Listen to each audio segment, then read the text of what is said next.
સફરજનના બગીચામાં છીએ જમ્મુ કાશ્મીરની અંદર. આવો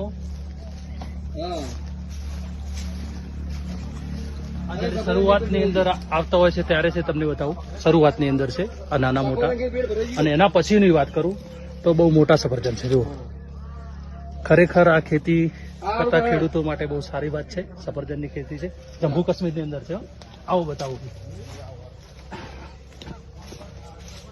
સફરજન કેવા છે. જો કેટલા મસ્ત સફરજન છે.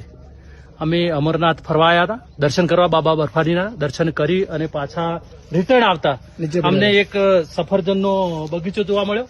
તો અમને ઉતર્યા ત્યાં અને જોવાલાયક એવું હતું. જોઈ લીધું આપણે કેવી રીતે ખેતી થાય છે, કેવી રીતે નથી થતી, જાણવા મળ્યું અમને. આપણે ખેડૂત છીએ એટલે બધું જાણવા મળ્યું કે કેવી રીતે ખેતી કરવરાય સફરજનની. આપણે તો થતા નથી ગરમીના કારણે, પણ અહીંયા જોવું તો બતાવજો. ઉપર થોડું બતાવો, ઉપર બતાવો, સફરજન બતાવો. આ બાજુ આવો, પછી આ બાજુ આવો, થોડા આ બાજુ આવો, આ બાજુ આવો, બતાવી દઉં. તમે ખાલી બતાવો કેવો સરસ નજારો છે. એમ કેટલો સરસ લાગે છે સફરજન. અને તમે ખાઈ પણ શકો છો. અહીંયા કોઈ ના નથી કહેતો. સફરજન ખાવું હોય તમારે તો ના કોઈ કહેતું જ નથી. કેટલું મસ્ત સફરજન, એટલું મીઠું છે, પાણી ભરેલું છે. આપણે દિશામાં આવતા આવતા કદાચ પાણી સુકાઈ જતું હોય છે ને એટલું બધું સારું લાગતું નથી, પણ અહીંયા તો એટલું પાણી છે ને તમે ના પૂછો. મોઢામાં પાણી આવી જાય ખતરનાક આપણે દેખીએ તો.